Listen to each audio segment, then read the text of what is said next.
Les amis, bienvenue, on se retrouve pour une nouvelle vidéo débrief de ce match entre le Real Madrid et l'Atlético Madrid. Décors différents, mais on s'en fout parce qu'on est là pour parler de football. On s'en sort de ce match avec un point, c'est mieux que rien. En voyant la première mi-temps, c'est franchement mieux que rien parce que en mettant zéro frappe cadrée, en étant que très peu dangereux offensivement et en prenant un but sur un penalty, tu peux t'estimer heureux de prendre ce point du match nul à la fin du match. Heureusement qu'on ne perd pas ce match parce qu'ils auraient pris 3 points, 2 points d'avance sur nous. Si le Barça gagne, ils auraient pris un point de retard sur nous. Donc ouais, c'est un match où on est heureux d'avoir ce point, même si je pense qu'on aurait pu faire mieux parce qu'on touche la barre. Il y a beaucoup d'occasions qu'on n'aurait pas concrétisées. Donc ouais, je pense que ce nul est mérité dans l'ensemble, même si on a le plus le ballon. L'Atlético Madrid sort de ce match avec une frappe et c'est le penalty qu'ils obtiennent. Donc ouais, c'est dommage qu'on ne remporte pas ce match à la fin, mais c'est un nul qui peut être mérité. Il y a deux joueurs qu'on va sortir de ce match clairement côté Real Madrid, c'est Monsieur Dani Ceballos, 101 passes, non 102 passes, 101 réussies, 99% de possession. Il a complètement géré le tempo, le ballon était magnifiquement quand c'était lui qui l'avait, il portait le jeu, il a fait un super match aujourd'hui. Et l'autre joueur que moi je vais retenir, c'est sûrement Raúl Asensio qui a été très très bon défensivement dans les replis. Pas oublier Fran Garcia aussi et les autres, Tchouaméni aussi. La paire Tchouaméni Asensio, les deux ils ont été très très bons aujourd'hui défensivement. Juste la lecture du jeu, le positionnement, les deux ont été franchement impériaux aujourd'hui. On sort de ce match avec une seule frappe cadrée. Franchement, on peut les remercier parce qu'ils ont tous les deux fait un très très très gros match. Un derby qui était important, un match où on se devait de gagner évidemment parce que c'est un derby, ça ne se joue pas, ça se gagne face à un adversaire. Qu'il avait dit en interview d'avant-match, Simeone, il avait dit on va mettre le bus et on l'a vu, ils ont mis le bus, mais ça je m'attendais. Franchement, je ne suis pas du tout surpris. C'est un bon test. C'est plus que 3 points aujourd'hui, c'est vraiment un match face à une grosse adversité, une grosse équipe, un de tes grands rivaux en Liga. Et c'est un match contre une équipe où tu dois te dire, c'est 3 points certes, mais c'est aussi contre un gros. Est-ce que tu peux riposter? Est-ce que tu es prêt pour le gros match de Ligue des Champions contre Manchester City? La réponse, c'est que j'ai pas forcément de réponse. C'est que oui et non. On a eu de bonnes choses, mais on a eu de mauvaises choses. C'est deux équipes qui ne jouent pas forcément de la même manière. Donc c'est des leçons on va devoir tirer des leçons un peu plus différentes. Mais ouais, moi ça a été un match où malheureusement contre une grosse équipe, on n'a encore pas gagné, hein. Les seuls points qu'on a pris, seuls 3 points qu'on a pris contre une grosse équipe, c'était contre le Borussia Dortmund. Sinon c'est quasiment que des défaites et que des nuls contre le Barça. En plus, c'est des grosses débâcles, donc c'est dommage. On doit faire beaucoup mieux, honnêtement. Aujourd'hui, encore en première mi-temps, c'est pas assez. L'avant-dernière passe, ça manque. Le placement offensif, c'est tout le monde dézonné à droite. C'est qu'il y avait bien une raison, c'est que Rodrigo était l'homme fort de ce match et de l'attaque et du front offensif depuis ce début 2025 où il met but sur but, où il est vraiment dangereux balle au pied, il est toujours juste dans ses décisions. Les dribbles passent quasiment toujours bien. Au contraire de Vinicius, où c'est un petit peu plus compliqué, même si ce match n'a pas été mauvais côté Vinicius. Je suis premier à le tomber dessus quand il fait des mauvais matchs parce que j'attends énormément de ce joueur parce que je sais tout l'apport offensif qu'il peut nous apporter.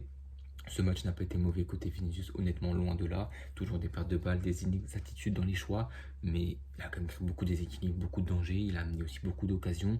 Il fait un super centre pour Bellingham en deuxième mi-temps. Malheureusement, ce même Bellingham tape la barre. Donc, ouais, c'est un match où offensivement, première mi-temps, c'est complètement oublié. Défensivement, on peut se dire que la charnière, elle est trouvée, c'est Tchouaméni et Asensio qui ont été tous les deux impartials où quasiment rien n'est passé et que défensivement tu peux souffler. T'as Tchouaméni, t'as Courtois derrière toi, t'as Fran Garcia qui a fait un plutôt bon match, aussi bien offensivement, surtout défensivement parce qu'il fallait faire les efforts, fallait faire le retour.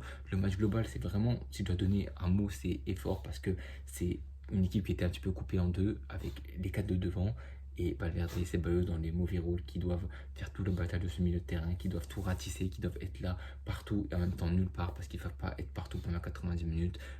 Ancelotti a fait les changements. Kamavinga est de retour après 6 matchs de blessure, donc on espère qu'il va pouvoir être présent parce que c'est un apport qui peut nous être utile aussi bien en défense qu'au milieu de terrain. Donc ouais, franchement c'est un match où tu prends le premier but par un gros litige quand même, un penalty sifflé contre toi très sévère de Tchouaméni. Tchouaméni concède le penalty, mais c'est pas du tout un mauvais match. Même un de ses meilleurs matchs défensivement, j'ai trouvé. Enfin, c'est une grosse équipe, une grosse adversité, donc je peux lui en vouloir pour ce penalty qui en plus est très sévère, hein. Si c'est pour le Real Madrid que tu siffles ça, t'entends tous les cassos de Twitter de dire Real Madrid et de TikTok pareil. Là, c'est l'Atlético Madrid qui bénéficie de ce penalty. Tchouaméni qui légèrement touche le pied de Lino. Pour moi, il n'y a absolument pas penalty, absolument oui et non. Ça peut se siffler comme ça peut ne pas se siffler, mais bon, il n'y a pas de danger, il est toujours rate le ballon, c'est une collision entre les deux. La fin de l'action, elle mène à absolument rien. Lino, il se relève tout de suite parce qu'il sait qu'il n'a pas du tout mal, il n'y a rien du tout, vraiment, Même c'est pas un Tchouaméni qui tac, il arrive, gros point, comment, grosse percussion sur le pied, un vrai tac, non là c'est vraiment Tchouaméni qui est dans la fin de son geste, c'est son talon, c'est sa pointe de pied qui touche à peine. Bon, c'est donné. On sait le Real Madrid ce qui s'est passé avec les arbitrages, notamment lors du match contre les Ganes.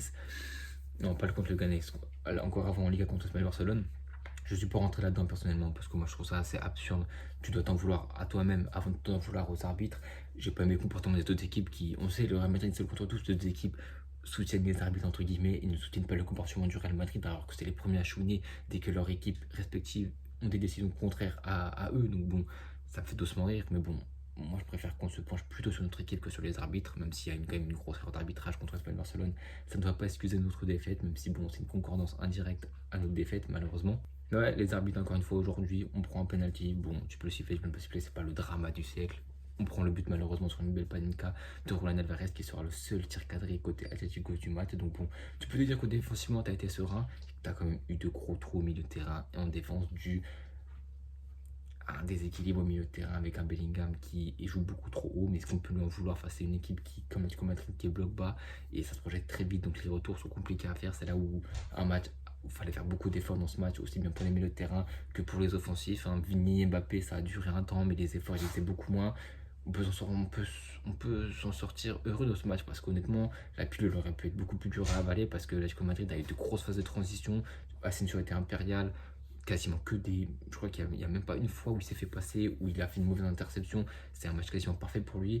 Tchouaméni, pareil, dans le placement, ça a été idéal aussi. Donc c'est pour ça que c'était un match où les défenseurs devaient être présents parce qu'on savait que c'est un match où on allait avoir beaucoup le ballon et qu'ils allaient jouer en contre rapide avec des attaques placées. Et il fallait être présent au milieu de terrain, notamment par Ceballos et Valverde qui ont fait le travail de ramassage quand les ballons allaient vers eux. Une fois que ce rideau de seulement 2 joueurs côté Real Madrid était passé, tu avais le dernier rideau, Vasquez, Tchouaméni, Asensio et Fran Garcia qui étaient là pour couvrir toutes les brèches et pour couvrir toutes les offensives de l'Atlético Madrid. Ça était plutôt correct côté Real Madrid, même voire très très bon. Même Vasquez, même si bon, c'est pas son rôle de prédilection. Défensivement, ça va, on a été solide, on espère contre Manchester City, ça sera pareil et on sera toujours aussi solide, mais bon, je crois un petit peu moins. City a gagné contre les Ténorians en FA Cup, donc bon, c'est deux équipes qui est malade. Moi, je me dis, si le Real Madrid joue en PL et pas en Liga, on a le même bilan que là. Vraiment, ce qui nous sauve, c'est qu'on joue en Liga et qu'on a quand même beaucoup de marge que City a moins parce qu'ils ont vraiment beaucoup plus de gros adversaires à jouer. Et c'est pour ça que je suis pas confiant pour le match contre Manchester City parce que dans le jeu, c'est quand même assez pauvre. Heureusement qu'on a Camavinga qui revient, qu'on a un Ceballos qui est hors temps, qui est vraiment incroyable. Mais il faut qu'offensivement, il se passe quelque chose. Il faut qu'offensivement, il y ait un déclic parce que là, on se crée quand même beaucoup d'occasions, mais on a du mal à la finition, on a du mal dans le dernier geste et vraiment, je sais même pas comment décrire ça parce que à la fin du match, on est quand même à 9 à 10 frappes cadrées. On a un Oblak qui fait quand même des parades, on touche une fois la barre, donc on joue un peu de malchance. Mais quand tu as autant le ballon, quand tu as autant d'actions, à un moment donné, tu te dois de répondre présent, tu ne sois non plus dans un gros match comme ça. C'est pour ça que ce match, pour moi, c'est pas un match où. Moi, c'est un match qui me permet de me dire est-ce que je vais être rassuré contre City ou est-ce que je vais être palpitant. Je suis plus rassuré parce qu'on a quand même eu la maîtrise du ballon, parce on a quand même vu des choses où techniquement c'est quand même très propre. Là, tu sais que Ceballos contre City va instaurer un pressing. On sait que derrière eux, ça va balbutier comme nous. Donc on sait que si on peut trouver Ceballos qui trouve un relais, soit Bellingham qui trouve Vinicius ou directement à des longs ballons, je pense qu'on peut faire très très mal à Manchester City. Inversement pour City qui peut nous faire aussi très très mal dans les jeux placés parce que défensivement, on a été bon aujourd'hui, mais on espère que ça va être la continuité d'une chose. Mais je pense pas, je pense que là c'est sur un match. Après on espère, on a vu le Santiago Bernabéu était complètement en feu, on a vu Marcelo aussi qui était là, pas pour son jubilé, mais surtout pour après son annonce de retraite où voilà, il a été mis avec ses enfants, avec son mari, etc. Ça fait du bien, ça a mis un pic en plus à ce match, notamment avec les supporters aussi qui ont fait énormément de bruit. Donc ouais, c'est un match où je sors de ce match, je me dis ouais, on aurait pu prendre les 3 points clairement parce qu'on joue un peu de malchance, on touche la barre, on manque de créativité dans le dernier tiers, on a du mal à l'avant-dernière passe, on a du mal à savoir qui doit faire quoi. Mbappé des fois qui revient balle au pied, mais il a pas cette vista pour créer vraiment. Limite il touche un ballon pour toucher un ballon, mais il veut se mettre en confiance, mais il n'y a rien qui se passe de quand il a la balle au pied pour faire des renversements. C'est des renversements que n'importe quel joueur peut faire.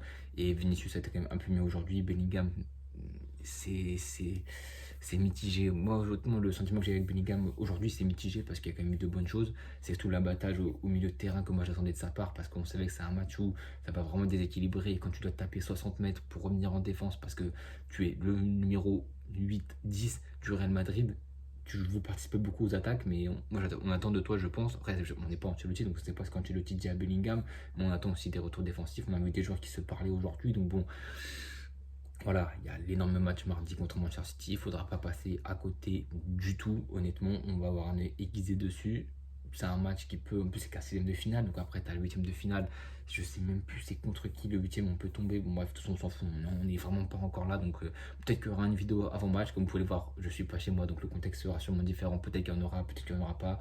Je vais essayer de me débrouiller. Parce que j'avais fait des notes. Donc je vais essayer de me débrouiller pour trouver les notes que j'avais faites pour faire un vrai avant-match parce que c'est le match de la saison entre guillemets. Pour moi, ce match était tout aussi important parce que c'est un match qui, si tu perds ce match, que le Barça gagne, t'es mal mentalement avant le City et tout peut dégringoler, ta saison peut virer à la catastrophe avec le Barça qui revient, l'Atlético Madrid qui passe devant toi, toi qui n'es pas en confiance contre City, à l'Etihad, tu peux te prendre une gifle même si City est malade, à tout moment ils peuvent se réveiller, ils ont des joueurs de grand talent et nous on a encore du mal à trouver notre chemin de croisière, on a du mal encore à avoir de la continuité entre guillemets dans le jeu parce que les résultats c'est bien mais dans le jeu honnêtement on n'est vraiment pas rassuré et depuis le début de la saison je suis pas le seul évidemment, tout le monde qui aime le Real Madrid et qui regarde le Real Madrid c'est que balle au pied, ça manque de créativité, ça manque d'instinct, ça c'est trop prévisible et ça manque vraiment d'un grain de folie, de quelque chose. Pourtant, avec toute l'attaque qu'on a, on devrait pourtant avoir ce grain de folie, mais malheureusement, il y a beaucoup de choses hors des terrains et dans les terrains qui doivent faire cogiter nos attaquants et aussi une mauvaise construction de l'effectif et un abattage global autour du Real Madrid qui, entre les arbitres, entre Ancelotti, entre Pérez, entre les blessures, entre les recrues, entre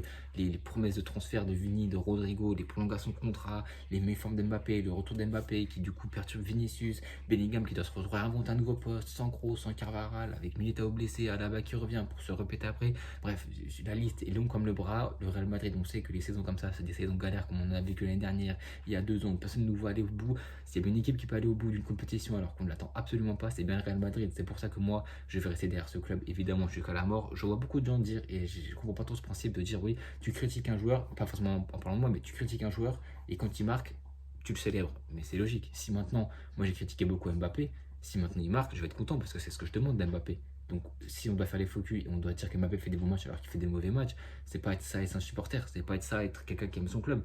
Quand tu aimes quelqu'un, il faut lui dire les vérités, qu'elles soient blessantes, et il faut aussi le glorifier quand il fait des bonnes choses. Et là, Vinicius fait des bonnes choses, Mbappé fait des bonnes choses en ce moment, il faut le glorifier. Comme le Real Madrid fait des mauvaises choses depuis le début de la saison, balle au pied dans la construction de l'effectif, Ancelotti, Perez, chacun a ses torts, ils font de la merde pour moi.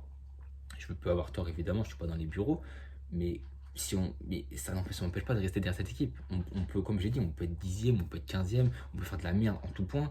Moi, je serai toujours derrière cette équipe, même si on galère, même si voilà, on sera pas évidemment là.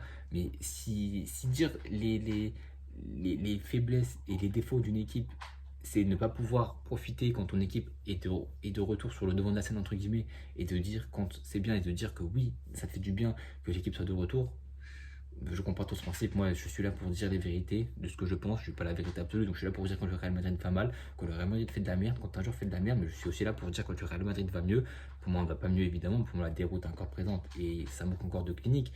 Mais bon, voilà, le Real Madrid, moi je crois en cette équipe. Évidemment, on croira toujours en cette équipe. C'est une équipe qui est imprévisible, c'est une équipe qui, du tout au tout, avec une force en présence, elle peut déglinguer un match, elle peut dégainer tout ce qu'elle a à dégainer et ça peut faire très très mal sur quelques séquences.